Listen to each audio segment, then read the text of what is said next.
Now, I'm truly honored and thrilled to introduce my dear colleague, Dr. Michael Pettit.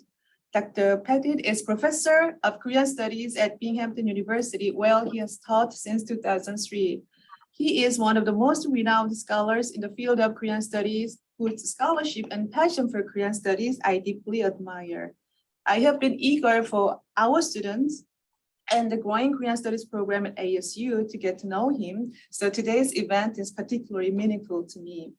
Professor Pettit received his PhD in Korean Studies from University of Hawaii in 1999, and since then he has written broadly and rigorously on almost everything about Korea, though the focus of his research and teaching is pre-modern Korea, including its history, literature, religion, and culture. His most recent books are the co-edited volumes of Pre-Modern Korean Literary Prose from Columbia University Press and Death, Mourning, and the Afterlife in Korea, Critical Aspects of Death from Ancient to Contemporary Times from University of Hawaii Press.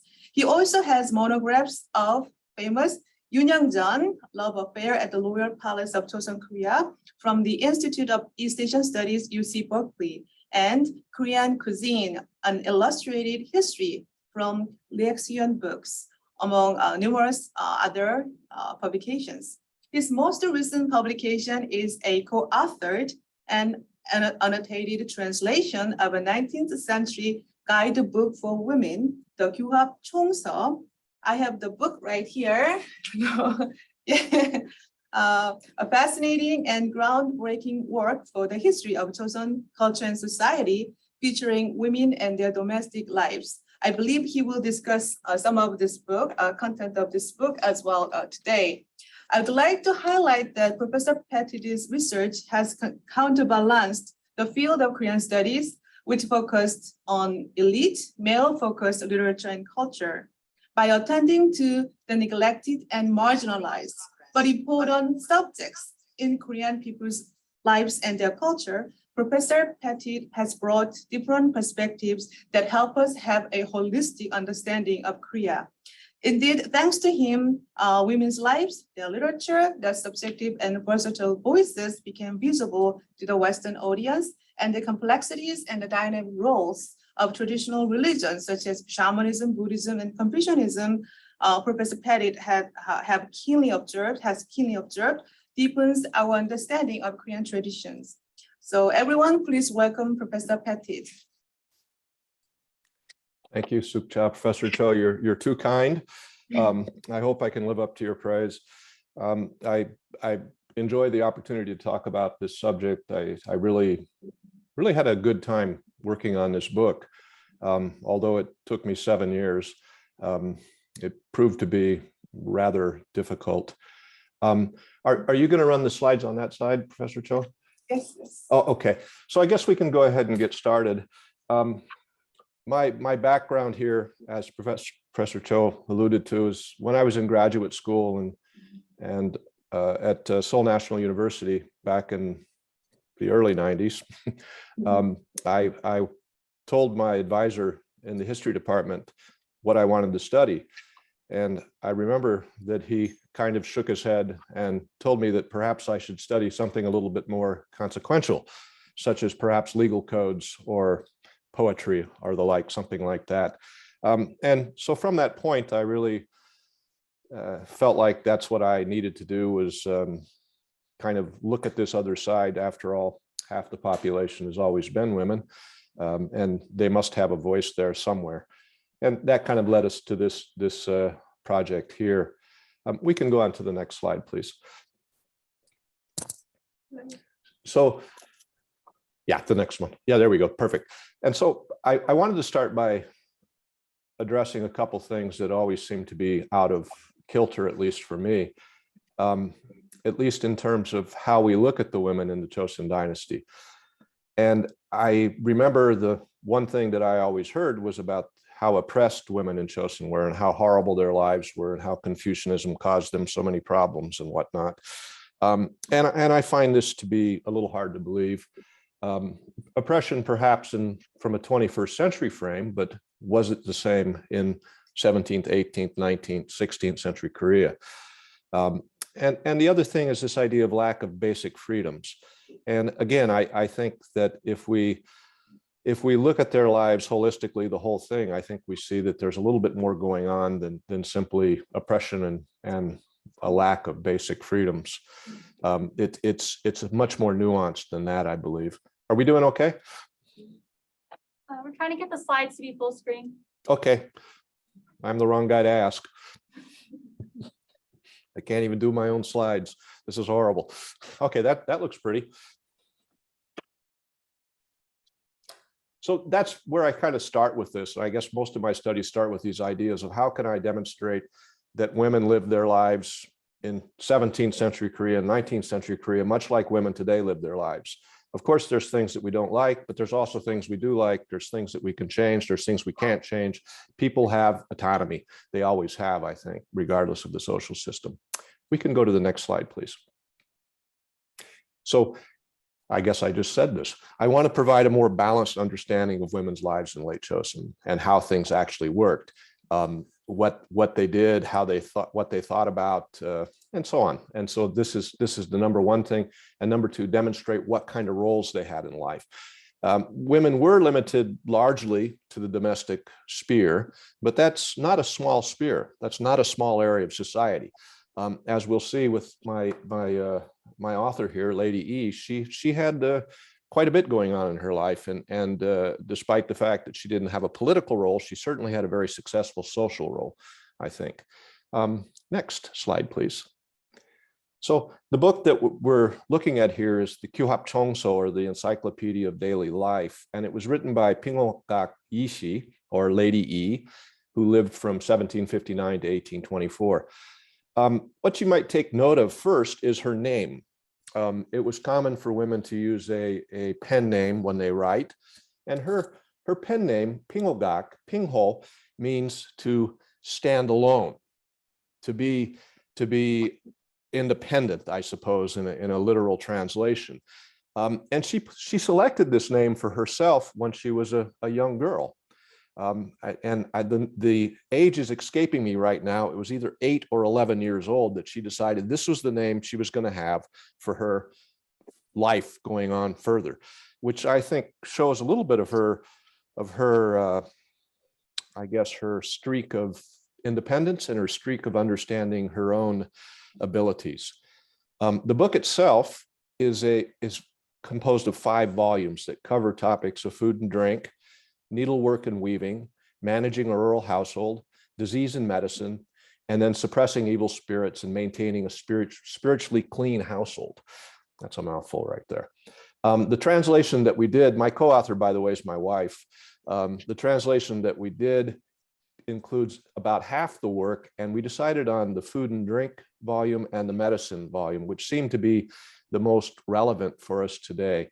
At least they show there's something that translates directly to the present time, I think. So that's what we decided on. And there is an outside chance that someday in the far future, we might do the other bit, but who knows? That's a long time's off. But anyway, so we're looking at food and drink and medicine, which kind of gives us an idea of the woman's role in the household. We can go on to the next slide, please.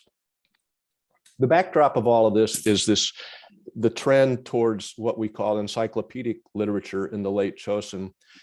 It wasn't, of course, something that just came up in the Choson dynasty. It was something that was happening in Ming and Qing China, but it influenced Choson scholars. And it begins with, we have a work, Chibong Yuso, written by Yusu Guang in the early 17th century, that's very important in this aspect. He was one of the first ones to look at things, just everyday things. He describes plants, he describes food, he describes very basic things, but they give us a good understanding of what people in that period, how they saw their world. This is followed by other works such as Ix Son Saso and Yu He's Mulmyeongo.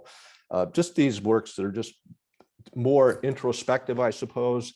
The scholarship is more, I guess, the term that we use nowadays to talk to these scholars is shirak, which means practical learning. But aside from all that, it's pragmatic scholarship that looks at concrete items in Choson Korea and aims to understand things better. So I think this is really important in terms of moving away from studies of rather vapid and abstract topics and Confucianism towards things that are concrete and can actually help develop society somewhat. And I think that was the purpose of this stuff. We can go to the next slide, please. Along with this, there's medical and agricultural works. The most famous of these is probably Ho Chun's Tongi Pogam, which is the exemplar of Eastern medicine. This is actually a UNESCO World Heritage book at this point, but it was so important that by the time we get to the 18th and 19th century, every upper status family had a copy of this book in their household. It was an understanding of how medicine, the environment, the cosmos, and food all interact within our body. So it was really, really important in that aspect. And Lady Yi certainly used this book a lot. As a matter of fact, she used all of these books, the 4 books here listed, quite a lot in compiling her own book. Hongmanson did Salim Kyungjae, which is farm management, something that I find interesting. Anyway, so you go, Zimwon Shimnukchi, and Yi Sajudang wrote Tegyo Shingi, so a book on prenatal care, which is important, of course, considering one of the big problems in Choson, of course, like elsewhere in the pre-modern world, was the high rate of infant mortality. And so this book is an attempt, anyway, to kind of remedy that problem. We can go on to the next slide, please. So let me now go back a bit and talk about some of the misconceptions about women and literature and writing. These are things that I suppose I was taught as a graduate school or a graduate student years ago, and if not directly taught by my own professors, what I read in books. And the idea that women weren't writers, that they didn't write. And I think we all know that's not true at this point, that there's so much out there that's been translated even at this point that we can certainly attribute to women. Women didn't use Chinese characters or Hanmun. Again, this is something that's proven incorrect by, well, Lady Yi certainly proves this incorrect. And there's other writers as well. And one thing that's kind of true, maybe, was that writing and reading was discouraged to a certain level at certain times. But that said, women learning to read and write without formal education had to take place at the home. And so they were learning this from their families, probably with their brothers, from their fathers, from their grandfathers. And I don't think these men saw it that way. They probably saw these young girls as their relatives and people they wanted to prepare for their life later on. And knowledge is power. And being able to read and write was certainly not something that was frowned upon by upper status society for the most part. The real criticism we get is from upper status males that perhaps saw their domain of control being challenged somewhat. And there's a lot of criticism by certain people about this. But for the most part, I think families probably wanted to see their daughters literate, at the very least in Hangul, but I would think more often than not in Hanmun as well. Next slide, please. So I've got a couple different categories here where we can talk about works that were, if not written by women, certainly influenced by narratives that were probably created by women. And the first one is this Tale of Unyong. And I'm not sure if Professor Cho has had her class read this or not, but there's a lot of debate about the authorship of this work. Like most novels in Choson, it's unsigned, so we don't really have the author's name on it. But the worldview of the book is certainly different than other romance novels that we see in the same period. And this was written in the 17th century, early 17th century. It's definitely from a woman's point of view. It tells of longing for certain things that would compare well with perhaps what a woman would see. But anyway, it's rather a fascinating study, but most scholars in the past 30 years or before would attribute this to male author. I find it different. I would say it was probably written by an upper status female author. And the other one I have here is Changwa Hyungyeonjeon, which we don't know who wrote it. Again, it was anonymous, but it seems to have developed from oral literary traditions that probably were passed on among women. And this is the story of well, I think has it been translated? I guess it's in my anthology with Columbia. That's right. So it has been translated. It's kind of a standard evil stepmother story. And again, this is a problem more for women than it would be for males in this situation. But anyway, this kind of has that flavor to it as well. The next category is the Kyubang or Kamun Soso. And for years, these were ignored as being not really worthy of study.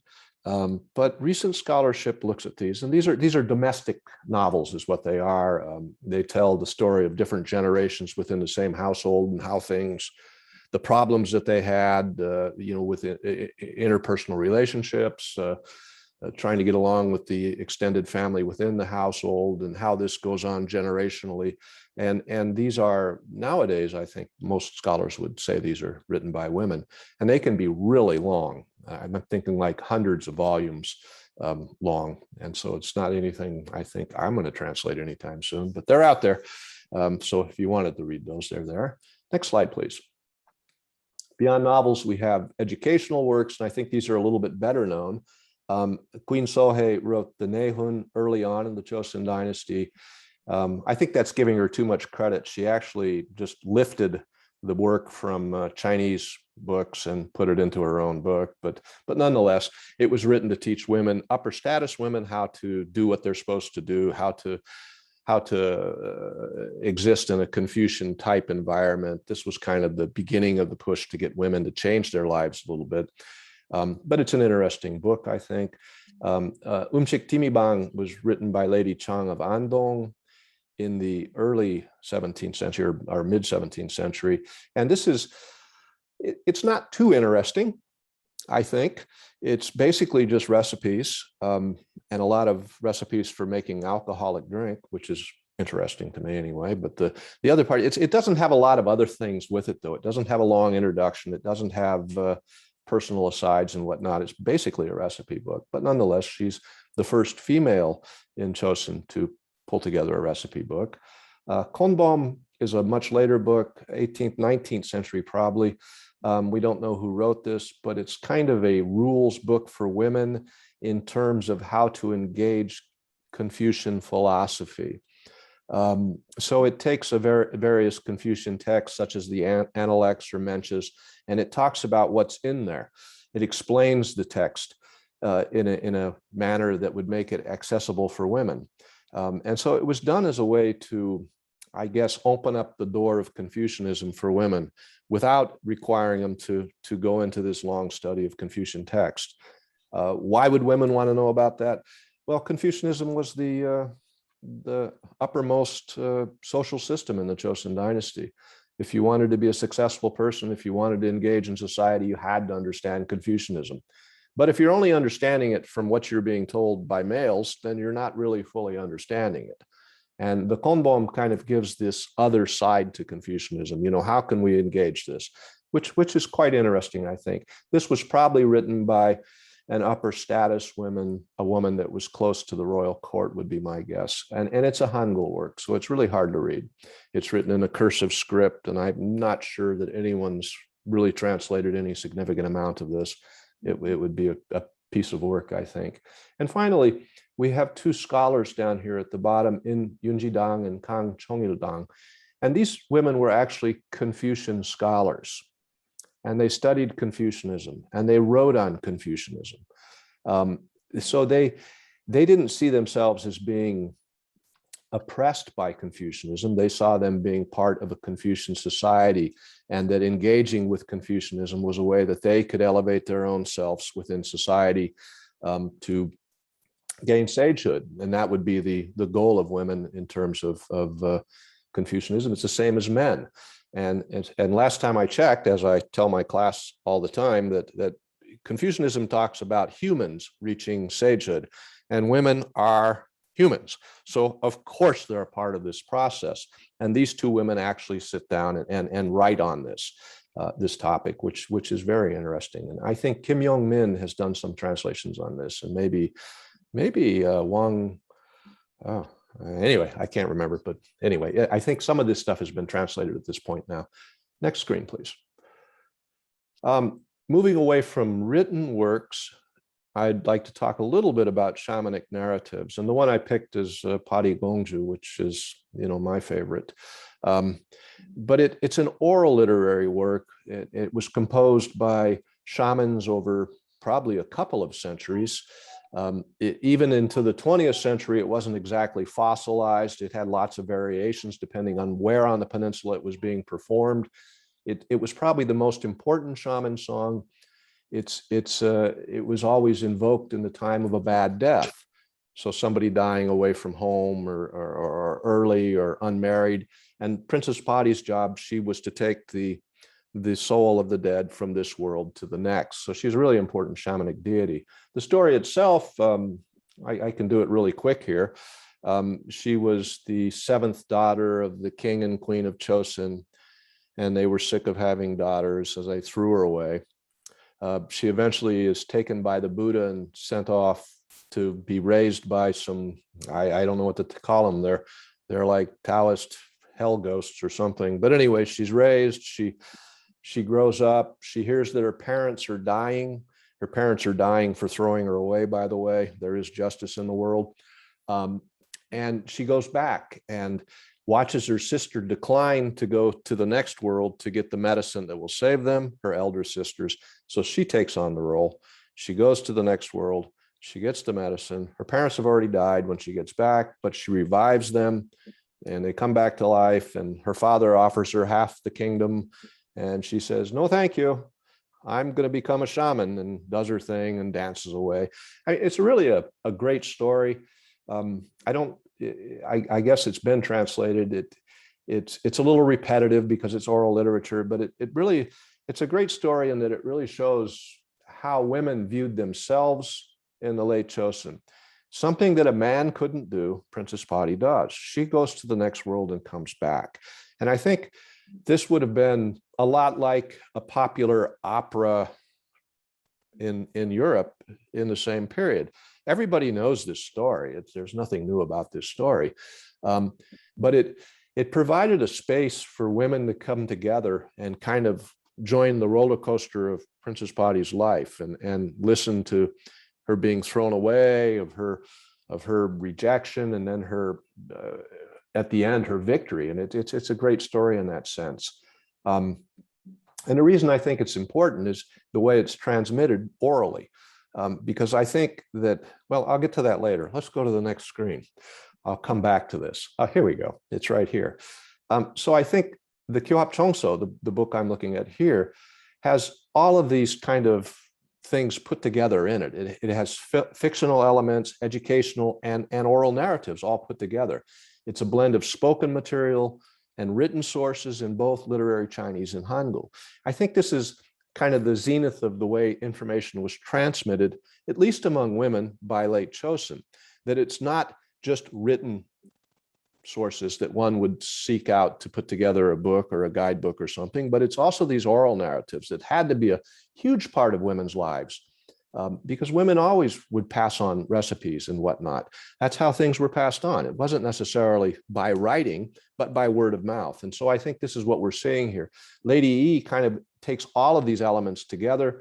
And when she gives her stories in here, her recipes and whatnot, she does that. She tells us when they come from a Chinese source. She tells us when they come from a Korean source.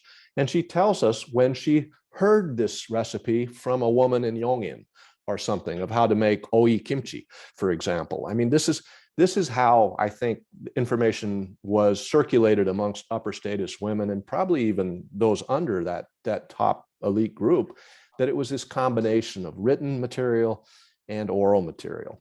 And I think that's what makes this work unique in that aspect. All right, next screen, please. Okay, here's our hero, Lady Yi. So she's an upper status woman born into a family that highly valued scholarship. Her mother was the paternal aunt of Yu He, who I mentioned earlier. He did this treatise on the names of things.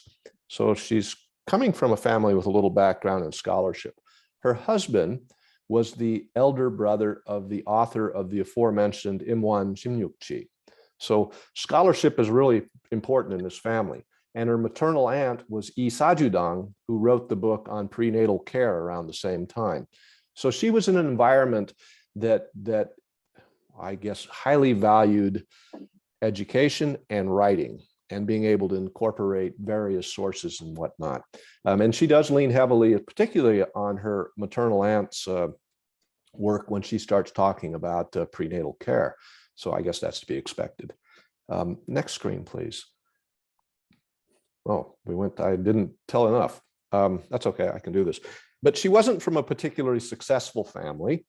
They were relatively poor for being Yangban, upper status people. They were relatively poor, and they had quite a bit of hardships, I think. And probably that also kind of shaped her life in the sense that she experienced a lot of things and she needed to learn how to contend with less than perfect situations. If you're wealthy, you can just go to the market and buy whatever you want. But if you're not wealthy, maybe this takes a little bit more effort, I think. And in this case, I think that's what we're looking at here. So the Kyuhap Chongso itself, she started writing this in 1809 and continued for about 10 years.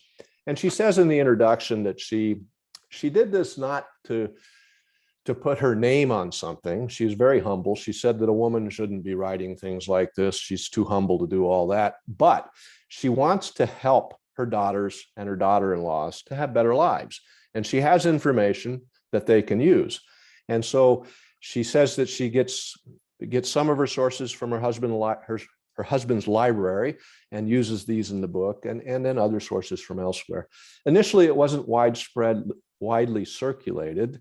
At least not that we know. There are various versions of it, and when there's various versions of a book, that kind of tells us it had some circulation.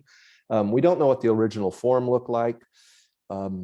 It seems to actually have been continued. It was added to after her death, probably by her daughters or daughter-in-law. So we have an entry, for example, from 1897, which would have been 70 years after she died. So it seems to have been this kind of accumulation of her knowledge plus whoever else was adding stuff to it. But by the 1940s, it was published in part in the Tonghai as I forget what the name was at that time, but it was like tips for housewives or something like that. And it's interesting that by 1939 they're publishing this because the Japanese colonial period was at its zenith at that point. But nonetheless, it shows up in the paper at that time. And so there's various versions, and this present translation is based on a 1975 compilation that pieced together several of the versions that were out there. So there's no perfect version. The original, the text that we translated from is not really translated into modern Korean, I guess. The author was a relative of Lady Yi and a scholar in Korea, quite a famous scholar, but she had the same problems we had, that a lot of this text is really difficult to read and not really easily accessible to the modern scholar. And so when she ran into these problems, she just simply put the same text into her translation, and that solves the problem, right? But you can't do that in English. That doesn't work because I can't just put Hangul in my English text. So we had to solve the problems the best we could. Next slide, please. So originally it was written in Hangul, but it has Chinese characters at points where clarity is needed. And yeah, seems to have been around by late Choson. People write about it. So it was there. It was out there. But handwritten script, I think, up until like the early 20th century. Okay, next slide, please. So the content. Part one begins with food and drink. And I think what I really like is to appreciate where food came from. And there's a little bit here I want to read for you. When she talks about food, I shan't bore you with this too long. She says, first, consider the extent of labor involved and where the food came from. The food is gained through laborious efforts such as plowing, planting, harvesting, pounding, windowing, and cooking. And moreover, in taking a live animal, butchering it, and creating a tasty dish, it requires the efforts of 10 people for one person's dish. And I'll skip a little bit. So you should always consider where the source comes from. Second, consider the great virtue and do your utmost to be devoted. Serve your parents first, your king second, and achieve prestige later. Yeah, if these three things aren't accomplished, you shouldn't be eating tasty food. Third, guard against excess and desire in one's mind. one should control one's mind and nurture good character. And fourth, consider food as good medicine and have it cure the pains of one's body. The 5 grains and 5 vegetables all allow people to grow. Fish and meat should be served to one's aged parents. And I'll skip again. Fifth, eat only after accomplishing good deeds. I think it's really interesting that she looks at the whole process of getting food. She's not a farmer. She has a garden at best. She grows vegetables at best, but she understands the effort that goes into things. And there's also this mindset that food is something to be appreciated. And you have to understand the other people that put the effort into this too. It's not something that just falls out of the sky. And the other part that's really important, I think, is this idea that understanding that food is medicine. And this was maybe the central message of the book that I mentioned earlier, the Tongi Pogam, the Exemplar of Eastern Medicine. The idea that food is medicine was Ho Chun's probably greatest contribution, that what we put into our bodies is going to affect our bodies. And we need to understand that we have to put the right types of food in, the right balance, all within harmony within our body. And she certainly does that with this work here. Next slide, please. So her liquor section is long, and it has lots of interesting liquors, I think. And I've actually tried brewing a few of them. They're too much work, though. I think it's easier just to get it from the store, but she couldn't do that.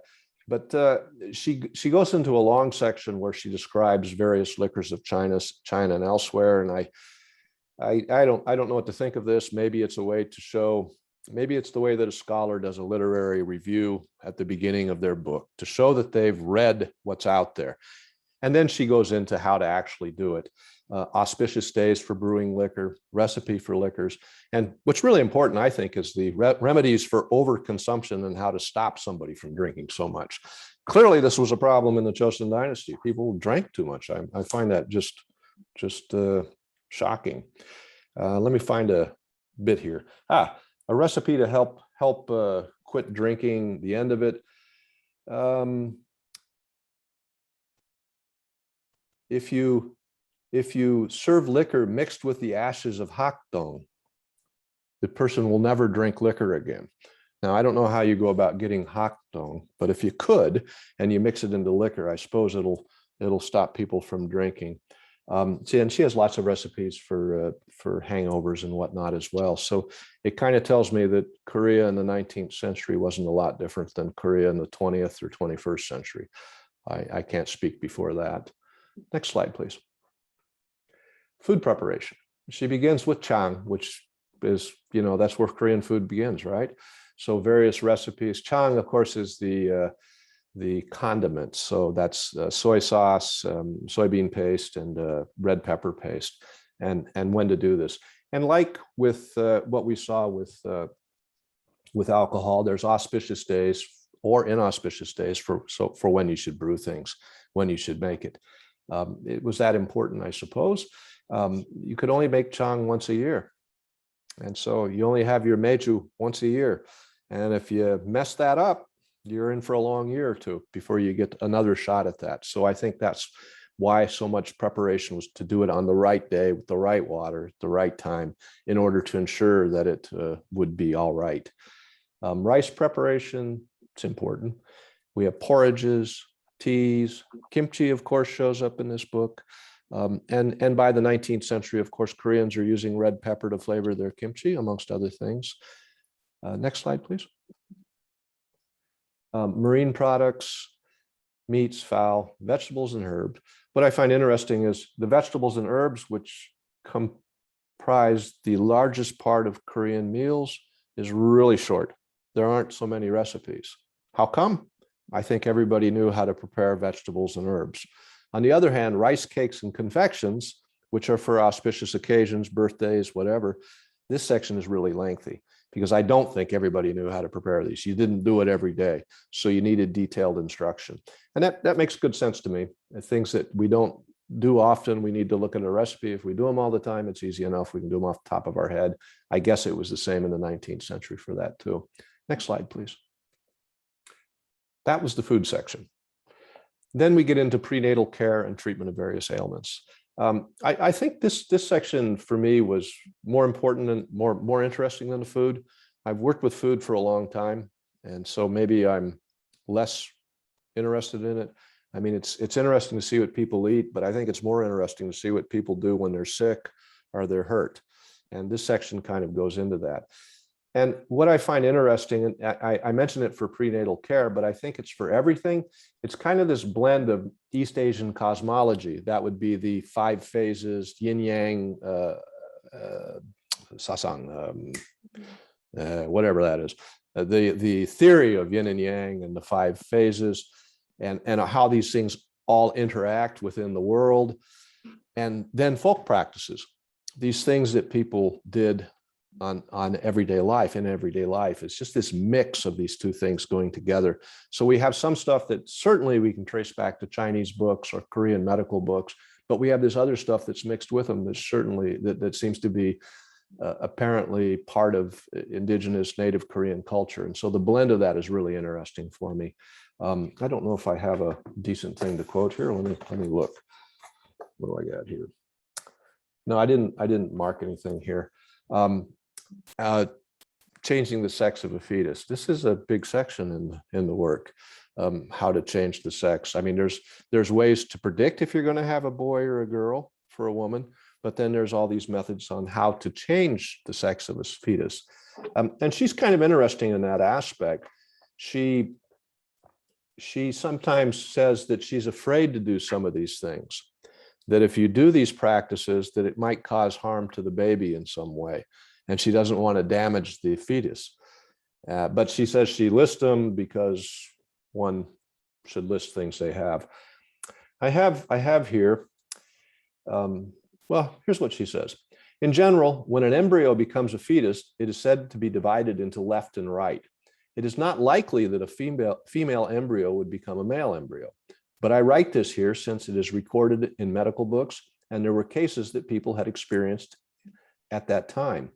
However, I'm afraid that the womb could easily be shaken if a pregnant woman becomes frightened after walking outside in the middle of the night, unless she is quite plucky. And this could make one guilty for 100 cycles if you were to lose the baby.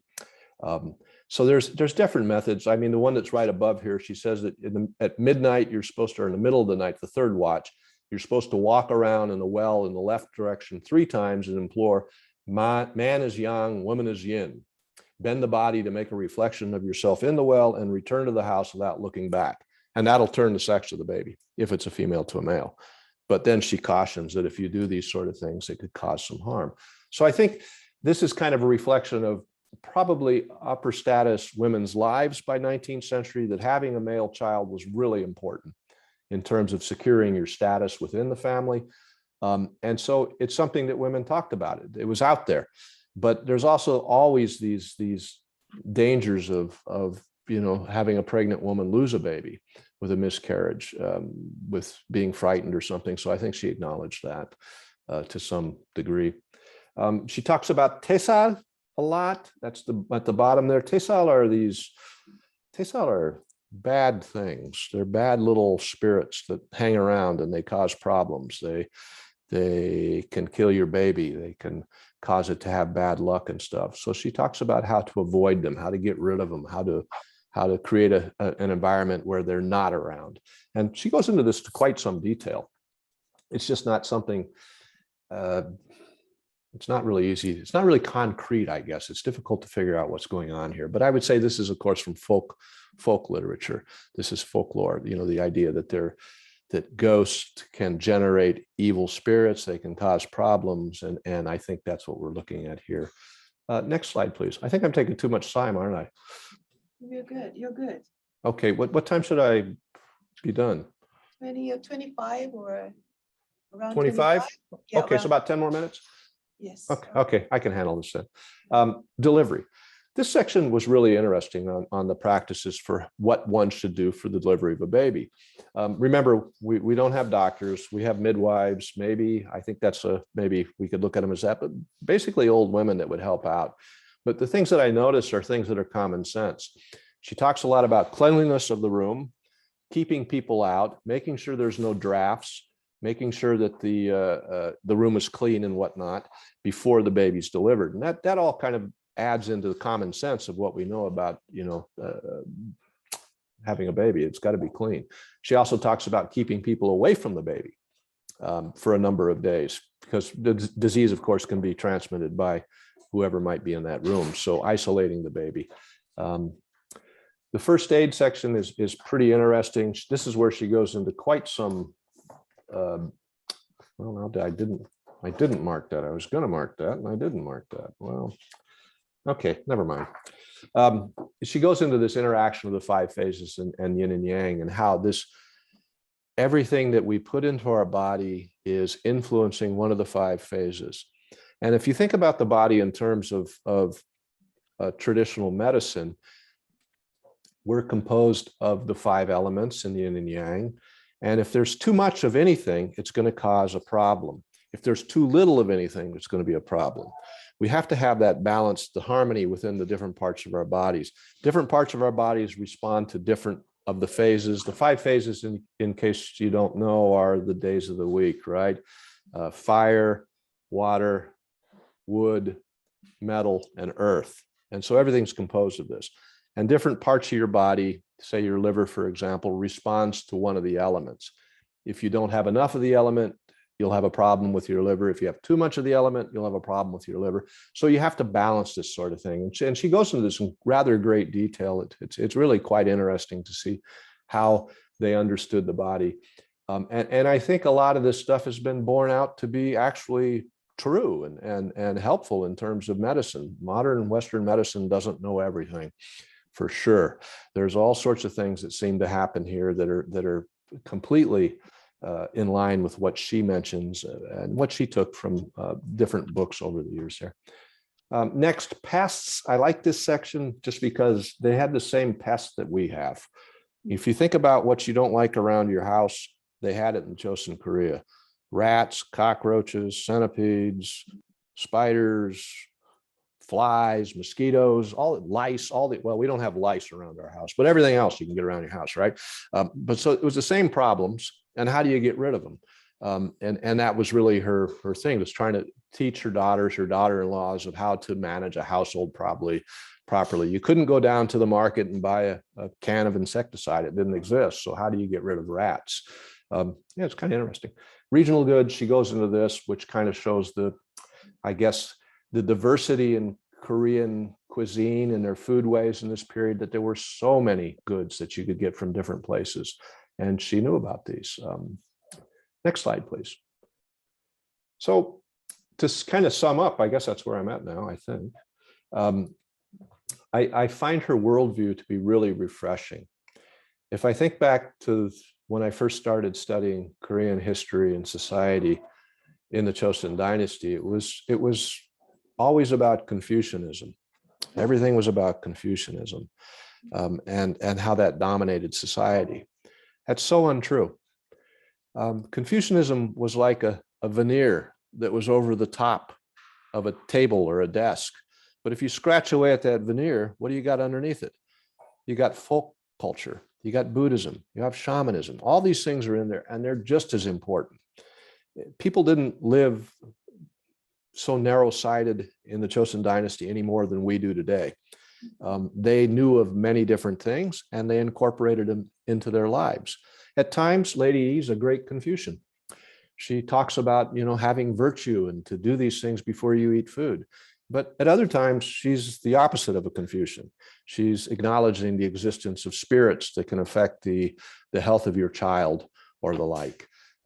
So this worldview is, I think, something that would have been commonplace amongst women and probably amongst men as well. And that would be something that one could dig into and see, what. I think the difference is that men expected their books to be shared publicly. On the other hand, women wrote books for their family. And so it would have narrowed their audience. And a man wouldn't necessarily want to put his name on a book that was saying something good about something that would later cause problems for him. On the other hand, Lady Yi didn't really worry about that, I don't think. Her role in society, I think she's probably rather typical of a upper status woman in the 19th century. She might have been better educated. She might have written better, but in her mastery of her world, I think she would have been rather typical. She knew pretty much how to do everything. You didn't necessarily have to consult a doctor. You weren't necessarily always able to consult a doctor, particularly in terms of first aid. You needed to know how to manage things. You needed to know how to take care of food. You had to be able to prepare food. You had to be able to save food that had spoiled. That's something else that she talks about.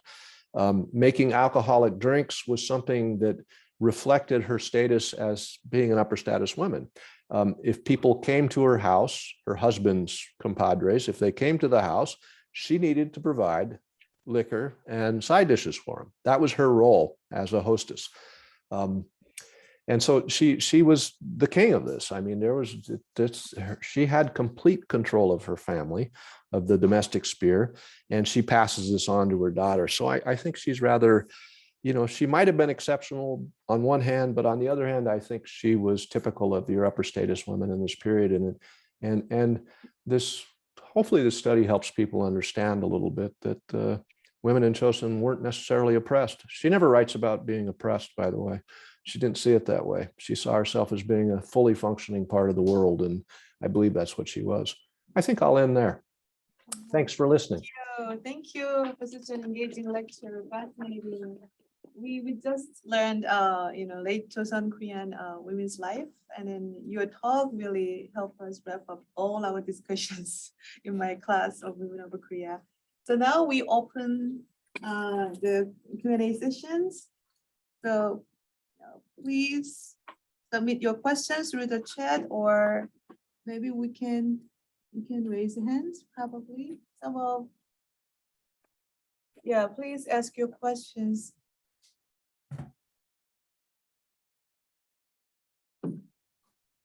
Don't go all at once. It'll be too much for me. I'm You'll sure overwhelm me. It's just like my class. Yeah. So I'm sure our students have a lot of questions. I have a question. Yeah, Ellie, go ahead. You said Queen Sohei took parts from the Chinese literature into her own book, but she didn't fully write hers, but she took parts of her own book to put in hers. Yep. But was it similar? Because if it was tips for the inner quarters, was it similar in the Chinese custom as it was in Korean custom? Well, what she did is she kind of culled the books and took out the sections she thought were most important. And she doesn't really plagiarize in the modern sense. She tells us where she gets the stuff. Her contribution is that she changes it into Hangul at some point. So it's in the Korean script, right? Or at least a mixed script at some point. But yeah, she takes some from Chinese books. So Chinese, yeah, Confucianism is Chinese. And I think the basic ideas there were in Chinese culture. So she just takes some of those and then gives them to the upper status women of Korea, so they can follow those. I mean, Ming China was the perfect culture for the Choson elites, and they wanted to kind of move in that direction. So I think that's what she was doing there. Thank you. Any other questions?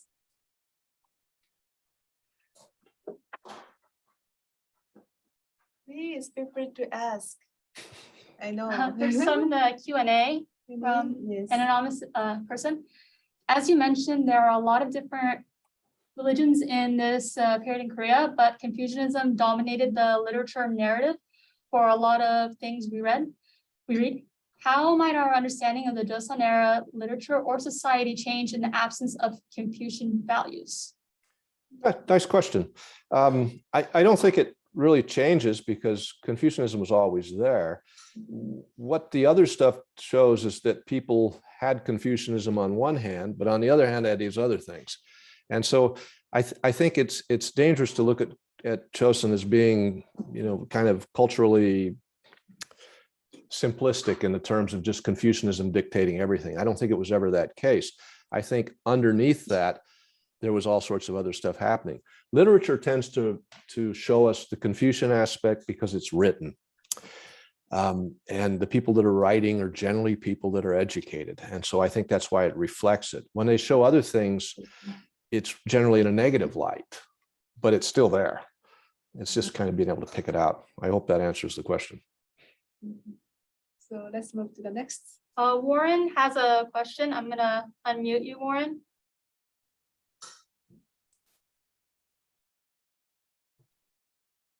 Go ahead, Warren. Okay. Can you hear me now? Yes, I can.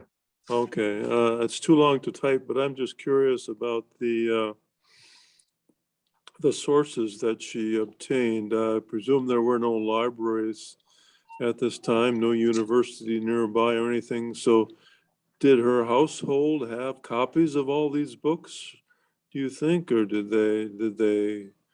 were they passed around from person to person? How did she find all these sources? She says they were in her husband's library. And I Okay, think for the upper status men of the period, they had fairly extensive libraries. You wouldn't necessarily buy a book, but you would copy a book. right. So if you got a book, you could just copy it, the whole thing. Sounds pretty hard to me, but that's what they did. And so she used a lot of Chinese books that were in his library.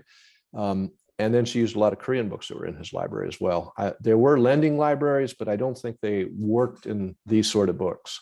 They worked more in novels and whatnot. All right. Thank you. You're welcome. Raquel McDonald has a question. She says, thank you so much for the engaging lecture. I love learning about Lady Yi and her work. Do you have a favorite tip from Lady Yi and that you have integrated into your life? Oh, good question. Now I have to think really fast and hard, and I'm not going to come up with anything, I'm sure. I mean, there's so much stuff in here that's kind of interesting, but I guess I like the stuff that sounds kind of fantastic, I guess. There is a really good one, but I know I'm not going to be able to find it in time to tell you. But she talks about how to get rid of rats. And she says the best way to get rid of rats is to get a large rat and cut off his phallus and then put him out there and he'll eat all the other rats. And I think that's so great. I mean, I don't know if it's, it's funny. It probably works, eh? But I don't know if I have a favorite one. I mean, she's just got so much stuff in here, I think. It's the best I can do.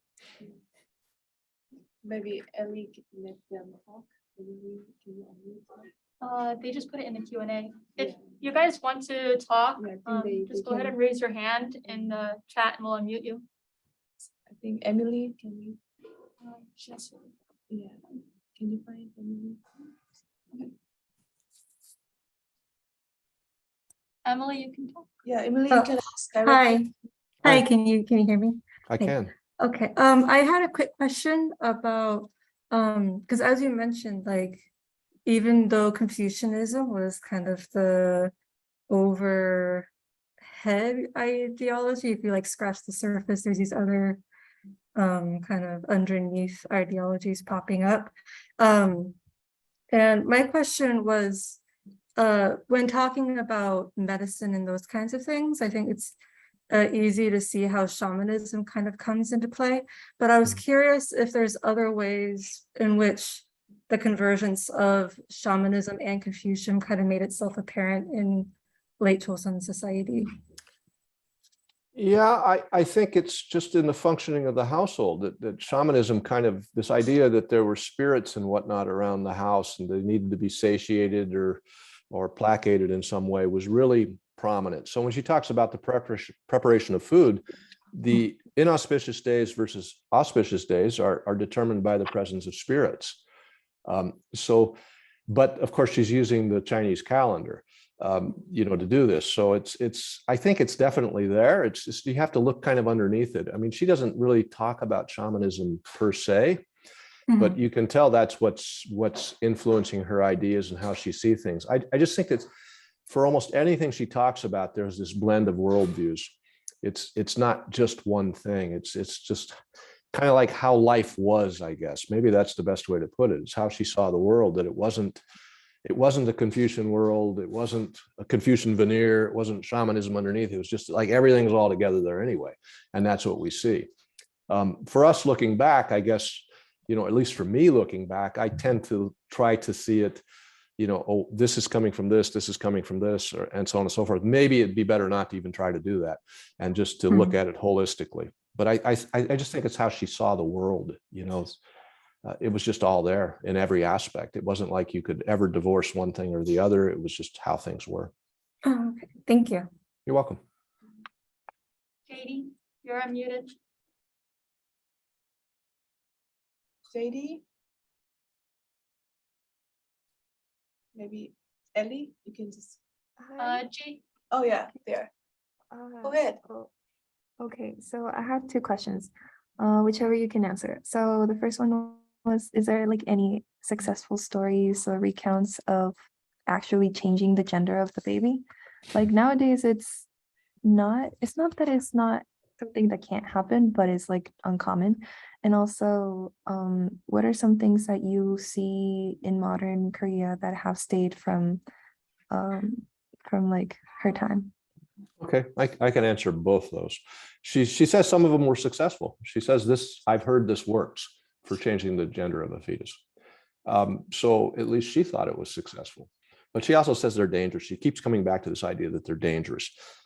In terms of things that continued into present day Korea, I think really the basic condiments of Korea and the way to prepare kimchi and stuff is not that far off that it was 200 years ago. It's actually fairly close. Some of the dishes are surprisingly close to what we would have today. The difference is, of course, we don't have to grow our own vegetables to do in there. We don't have to slaughter our own chickens or whatever. I mean, we can just go down to the store and buy it. But the basic ideas, I think, are there still. Jacob. Jacob Miller, you can talk.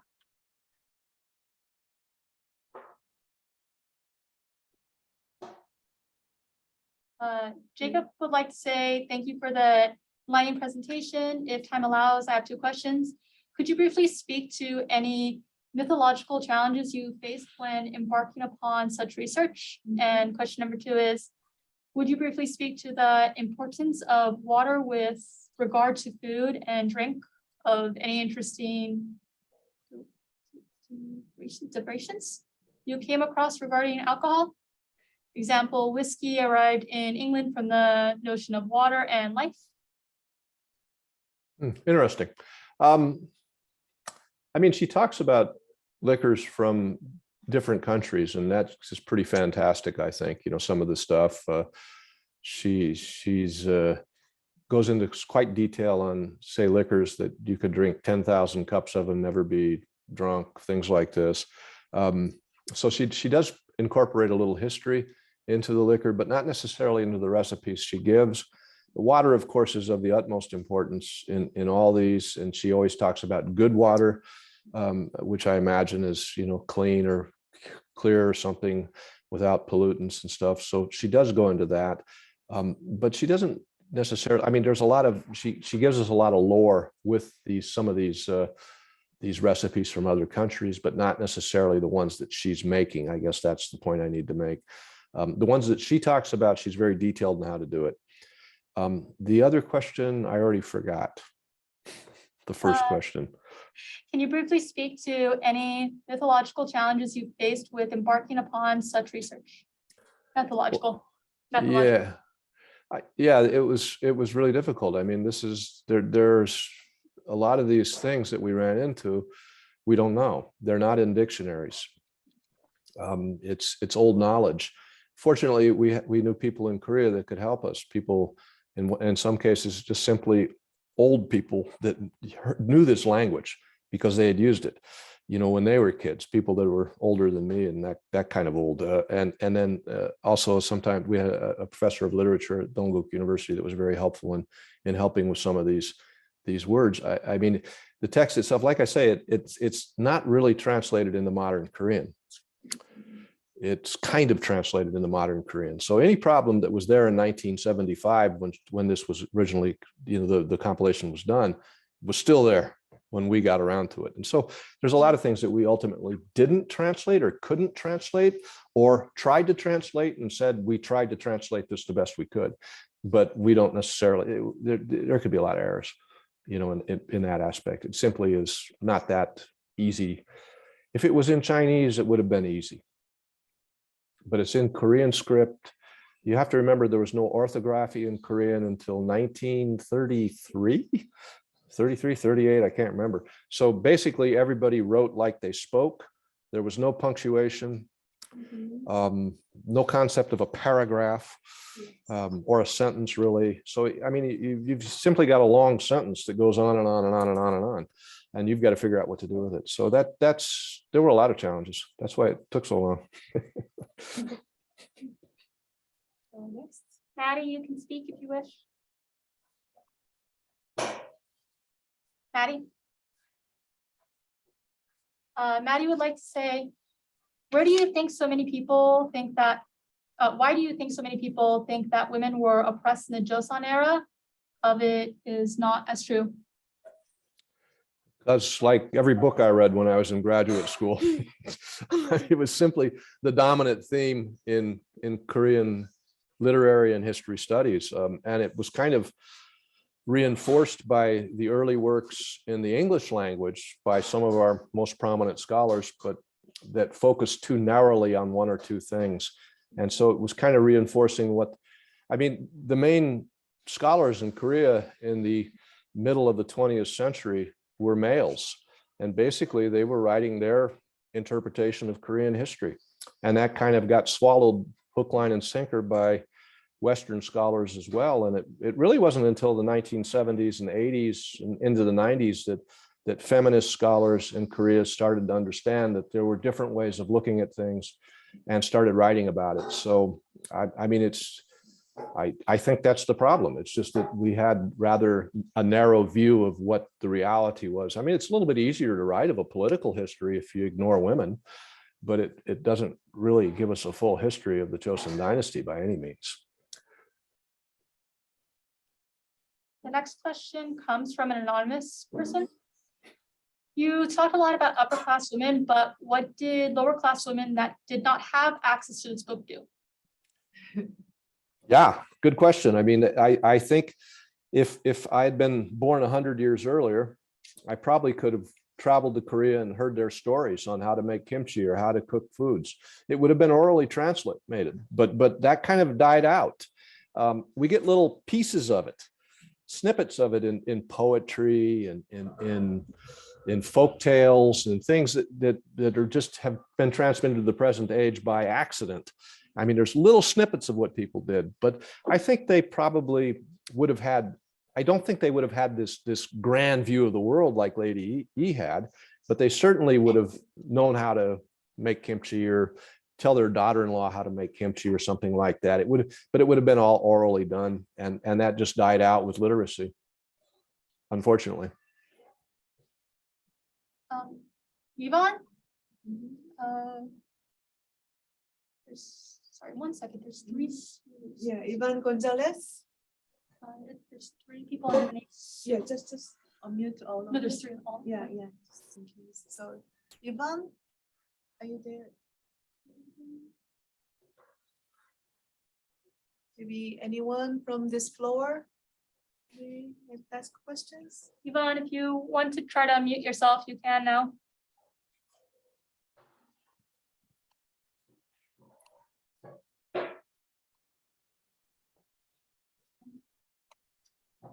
So Yvonne would like to say, I'm sorry, I'm not sure if this is mentioned at the beginning or not, but women of the upper classes at this time allowed / encouraged to explore more scholarly and philosophical works than just these tips and tricks books of suggesting how to, in a sense, be a good housewife. Also, she has one more. It's the same. It just Yes and no. I mean, I don't know, encouraged by whom. I think they probably did it on their own. If they had the abilities in the language, they were able to do it. But I think it's not unusual to see that their interest might have been drawn to domestic tasks, because that's what they did with their lives. They didn't really have a political role or a role outside the home. So I think that's kind of where they focused. We do know they read a lot of novels, and novels that featured romance or heroes or these different things. So there was escapist literature as well. And women certainly wrote that kind of literature, I think, but I think in terms of practicality, you know, you want to be able to manage your house first and foremost. And I would guess, I don't know, but I would guess that it was a pretty hard job keeping a house running in the Choson dynasty. It's not like you could go to the store and buy stuff, everything every day. We don't have refrigeration. I mean, it sounds like a full-time job. Even if you had daughters and daughters-in-laws to help you, you'd still have a lot of things to do. So in terms of thinking about, you know, women's rights or something, I don't think that was really there yet. That was probably a foreign concept or something that really didn't occur. It just simply, they didn't have the space for it intellectually. Great. So, Chloe? Chloe? You can unmute yourself if you want, Chloe.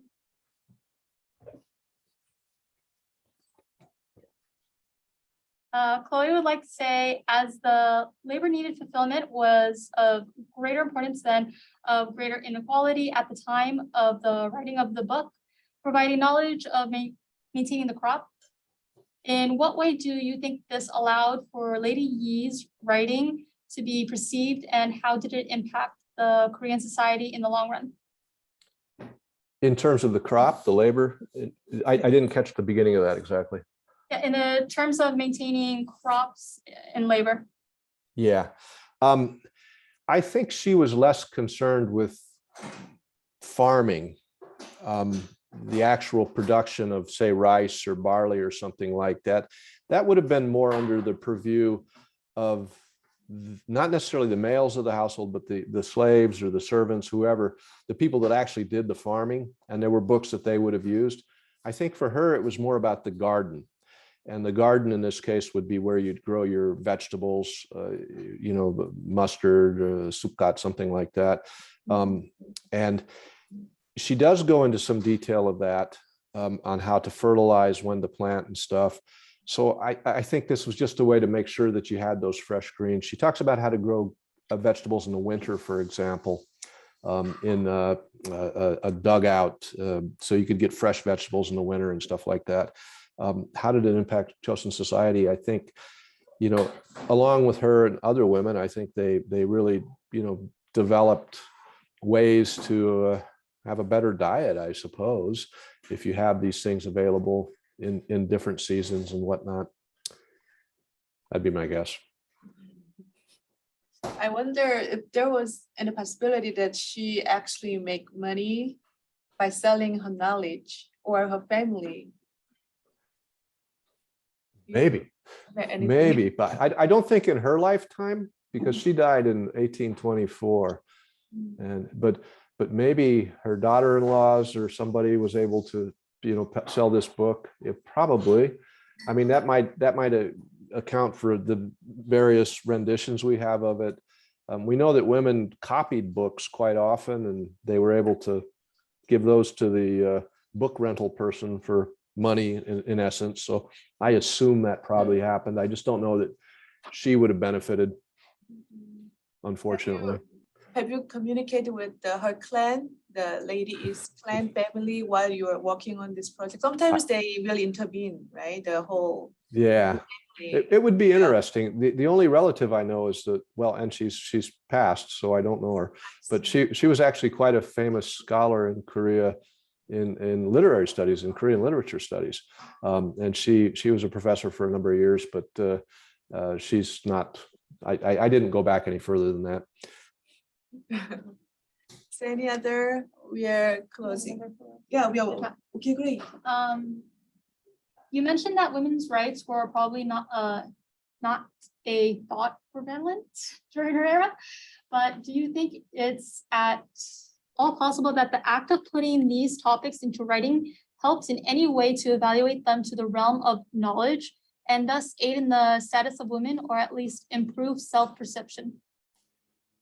Well, I mean, rights is rather dependent upon where you stand.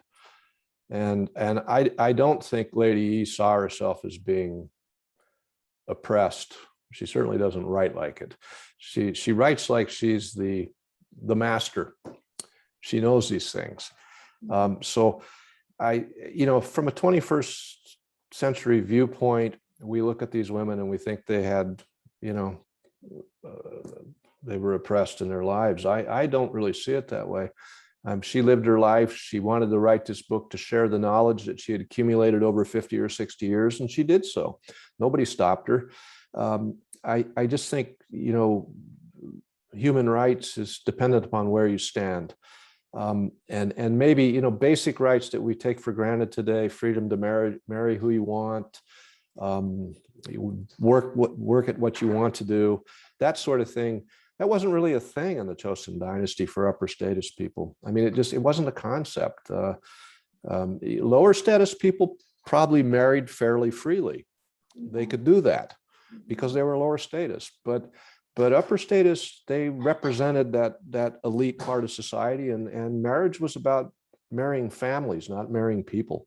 And so, I mean, I think that we can see that, from writings like this, it kind of gives us a more whole view of women and what they did. And we just have to understand that they had different goals in their life. And they weren't lesser goals by any means, they were just different. And they led their lives according to their time. Lady Yi wouldn't be happy in 21st century Korea. I promise you, she wouldn't be happy. And I probably wouldn't be happy in 19th century Korea. I don't know though, that I might be. But it's difficult to look at it from, I think we have to take them for what they were and the time. And that's what's important, is not dragging all of our suitcases back to the 19th century with us when we're looking at these people, but to kind of get into their shoes the best we can and try to understand their lives. At least that's what my opinion is on that. That's what I would stick with. Wow, thank you. So our time is up, right? So Professor Schober, you would like to comment or say anything? Professor Schober, would you like to say anything? Well, before I'd we- like to thank Professor Petit for a very fascinating presentation. It's a very interesting view and a varied view on the lives of women during Choson period. And thank you for that. Yeah, so that concludes our event. Thank you, everyone. Let us thank Professor Petit. Okay. Thanks for attending.